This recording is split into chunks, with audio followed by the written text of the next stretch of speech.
মুমিন বিপদের মধ্যেও পতিত হলে পড়বে আলহামদুলিল্লাহ। মুমিন যদি বিপদের মধ্যে পড়ে যায়, মুসিবতের মধ্যেও যদি মুমিন থাকে, গত বছর কুরবানি দিতে পেরেছে, বছর সামর্থ্য নাই, টাকা নাই, মুমিন বেজার হবে না, পড়বে আলহামদুলিল্লাহ। গত বছর মুমিনের ব্যবসা বাণিজ্য ভালো ছিল, কিন্তু আল্লাহ পাকের ইচ্ছা এই বছর ব্যবসা বাণিজ্য তেমনটা ভালো না।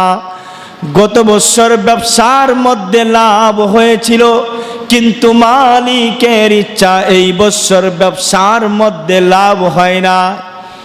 এই বছর ব্যবসার মধ্যে ক্ষতি হয়েছে।